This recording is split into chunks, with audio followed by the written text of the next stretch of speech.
Here are the headlines for this evening. Salvation Army found an unexpected prize in their red kettle, how ugly Christmas sweaters originated, and energy drinks that can cause hazard to your health.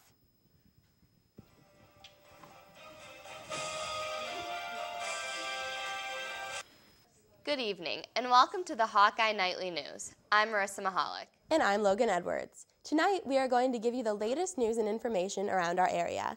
And throughout the show, we will have some advice that many of you college kids may find insightful. If you are looking for that extra energy drink, whether it be staying up late or going out for a night out on the town, energy drinks have been a popular go-to. But do people really know what they're putting into their bodies? Yahoo's nutrition expert Amy Raup says no. Her list of drinks to avoid may include some of your favorite brands. Raup says drinks including Red Bull, Monster, Rockstar, and Full Throttle are full of unhealthy additives with negative health effects and should be avoided. In fact, Raup says those drinks cause a lack of mental focus and increasing craving for food. On her list of good energy drinks is Salnique, Sambazon, and Stez. She says those drinks are the lowest in added sugars and have equally energizing ingredients from natural sources. And with finals just around the corner, many students turn to caffeine to get them through their studies. However, the benefits caffeine offers also comes with a price. Rebecca Swibes is here with the latest. Caffeine is a part of the average college student's daily life. Students often use energy drinks, coffee, and soda as a way to stay focused while studying. Finals are just around the corner, and soon students will be studying hard to make sure they end the semester on a good note. But another thing they should worry about is their caffeine intake and what effects it could have on their health. Student health dietitian Joanne Miller discussed the risks of consuming too much caffeine. Well, caffeine does raise your heart rate and can raise your blood pressure.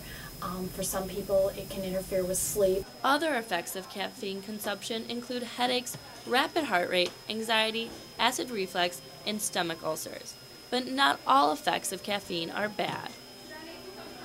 The research shows that caffeine can help you study. It can increase your focus and awareness for a short period of time. But for students looking for a healthier, longer-lasting source of energy, there are alternative options. A lot of research shows that just moving about, taking a break, getting some movement, not necessarily exercise, but just maybe a 5-minute walk, tends to improve your energy and your focus. I study in increments of half hour and then get up for 5 minutes and do something, just move. Students are also recommended to use fruits, vegetables, and nuts as a natural energy source. Rebecca Swibes, Daily Iowan TV. And a fun fact on how the ugly Christmas sweater originated. It's that time of year when those ugly Christmas sweaters suddenly come back in style. But how did the well-known tradition start? After 1999, stores started seeing a higher request for ugly Christmas sweaters as theme parties started to spur throughout college campuses. The trend really started to hit worldwide when funny man Jimmy Fallon created a segment, 12 Days of Christmas Sweaters, and MTV created True Life, I Love Ugly Christmas Sweaters. It may be ugly, but what is a better way to de-stress than put on an obnoxious sweater and have a laugh? That's an interesting fact. But on a serious note, Salvation Army of Johnson County found an unexpected prize in their red kettles. 'Tis the season for giving, and all around town you will be finding people bell ringing for the Salvation Army. When employees from Hillsbank Trust were counting red kettles earlier this month, they found a gold coin estimated to be worth $175. According to a release by the Salvation Army, this is the 5th year in a row that a person has donated a gold coin. If you're interested in donating, the Salvation Army will be bell ringing until the December 24th and will accept donations online through mail until New Year's. And if you're looking to make an extra buck this holiday season, Nick Safransky has a unique way to do so. Aluminum cans, plastic bottles, and glass bottles are all welcome at the Can Shed in Iowa City. Some find that 5 cents per can and 10 cents for every glass adds up pretty quick. We pretty much save every can that we get because we know that each can is going to give us 5 cents or something like that, and those 5 cents add up. And like I said, each time we come here, we get 25 to 30 bucks. Can depositories like this one are conveniently located in several areas around Iowa City.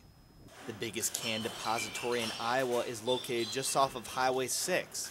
Seeing almost 10,000 customers, the recycling center brings in more than 1 million recyclable cans every month. And with so many cans to go around, it's no wonder more and more people are seeing green. Nick Safransky, Daily Iowan TV. With November coming to an end, do you think you had the best beard for No Shave November? Well, you can take your fuzzy pride to the Beard for Boobies campaign. The campaign lets men show off their full-grown beards. Money from the pool is donated to the university's Holden Comprehensive Cancer Center, and a Great Beard Award is given out. The fundraising and celebration will begin on December 6th, and with December right around the corner so far, we have been extremely fortunate with weather. Mary, what can we expect this weekend? Well, Marissa, in the beginning of the week, many students had to dig out their winter coats to stay warm. Well, this weekend we'll see a slight change. Right now it's 40 degrees and it'll be a perfect night to go out as temps will reach a high of 52 degrees. Tomorrow will start to heat up with more of a low 46 degrees and a high 55 degrees. Sunday will continue the warm weather with a low of 48 degrees and a high of 57 degrees.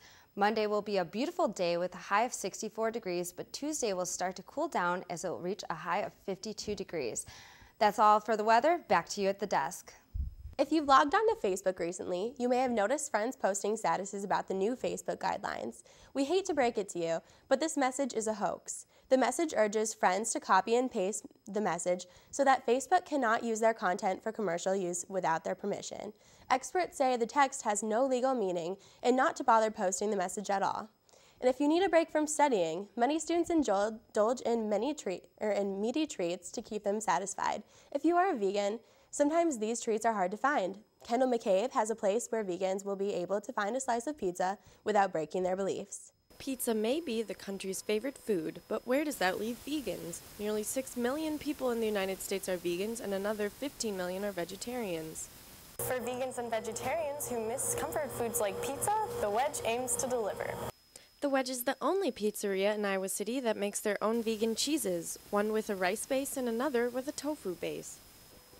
We have a whole pizza container full of vegetarian pizzas. We have the Buddha, Fantastic Four, and of course the Nutcracker, which is probably our most popular slice.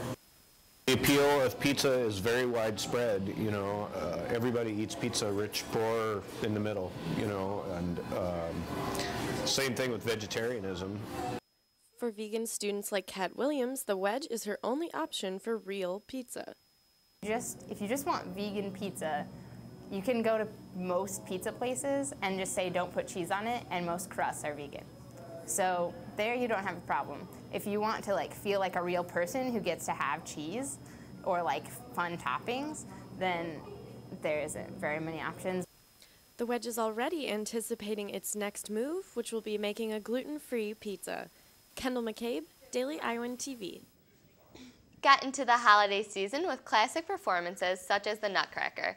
You can get your holiday fix watching the Nutcracker performance featuring the Nolt Academy at the Englert Theater. The show will be this weekend on Sunday, December 2nd at 2 p.m. and 7:30 p.m. You can buy tickets at the box office in the Old Capitol Mall or at the door. And if that's not your scene, the Hawkeye Arena is getting heated up.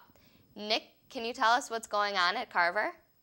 Well, Marissa, with fall sports all wrapped up, Hawkeye Athletics have headed indoors for the winter, and tomorrow Carver Hawkeye Arena is calling for a full slate of action. Signs were pointing up for Fan McCaffrey's young squad after a quick 5-0 start to the season, but after 2 straight losses to Wichita State and a thrashing against Virginia Tech, the men's basketball team sits at 5-2 heading back home. Needing a solid rebound, 1-4 Texas A&M Corpus Christi comes to town. The game tips off at 12:05 and the contest costs just $5 for students. Later in the evening is the matchup many have circled on their calendars. Iowa State comes to Iowa City to take on the Hawkeyes in wrestling. The matchup starts at 7:37 and can be caught live on Mediacom. Drew Brees' NFL streak of 54 straight games with a touchdown pass is over. The New Orleans Saints quarterback has a miserable game last night, throwing 5 interceptions and a 23-13 loss to the Atlanta Falcons. The loss sends the Saints to 5-7 and puts the Falcons atop of the NFL at 11-1. And guys, before it's sent it back to you, just a cool story from California where an all-deaf high school football team won the Bay Area League title. Every player and even the coaches are deaf. And the cool thing, they did it playing against regular high school competition. The California School for the Deaf has become somewhat of a powerhouse the past few seasons and had their best record this season, going 10-2. Back to you guys. Thanks, Nick. And with finals approaching, all students are busy this time of year and wanting to let loose after their studies. You may want to check this next story out before making a wrong decision. As the sun sets below the horizon, downtown Iowa City begins to crawl with life. But the sights and sounds of a college weekend are drowned out by another sound. The radio screeches, sirens wail. Johnson County paramedics speed to another alcohol-related call. Intoxicated female officers are going to be in the alley behind me. A mob of young faces crowd outside the Union. In an alley behind the bar, a young woman sits in her own vomit. Disoriented, drunk, and able to stand only with the help of paramedics. Our overall responses are up significantly. We've increased our response level about 12% in the last year.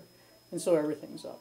And alcohol is increased just like everything else has.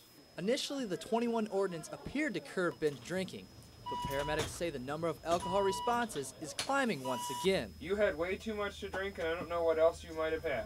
Responding to intoxicated students both downtown and in residential areas, where they still witness some interesting behavior. It's kind of interesting to note the wide range of responses you could get to somebody's name, from anywhere from "I'm Bob, hi, how are you," to "Woo!"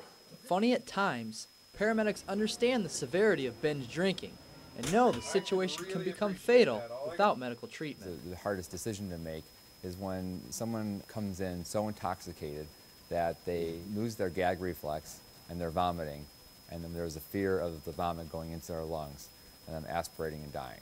In these severe situations, paramedics are forced to rush to the ER unit. And even though the patient's health is on the front of their mind, this isn't always reflected in the way they're treated in the back of the ambulance. Individuals who are extremely intoxicated can be very belligerent, they can be combative. They're often not feeling well, so we have to deal with them vomiting and the mess that creates. Let it out if you need to, okay? Dealing with the mess is a low point of the job, but only one of the many situations paramedics are faced with. I don't like being vomited on. Okay? I have been spit, I have been punched, scratched, I have been bitten and kicked, and that's just a common assault that we have to deal with. Working with the Iowa City Police helps to minimize these issues, but a strong commitment is needed to face these challenges every weekend. It's a challenge anytime you go on an alcohol-related call. Very few of them are happy and fun and friendly and looking to have a party with the ambulance folks. Treating severe intoxication is no party, but as students continue to abuse the powers of alcohol, Johnson County paramedics will be ready to face any dispatch that comes across the radio. I'm Brad Maxwell, Daily Iowan TV.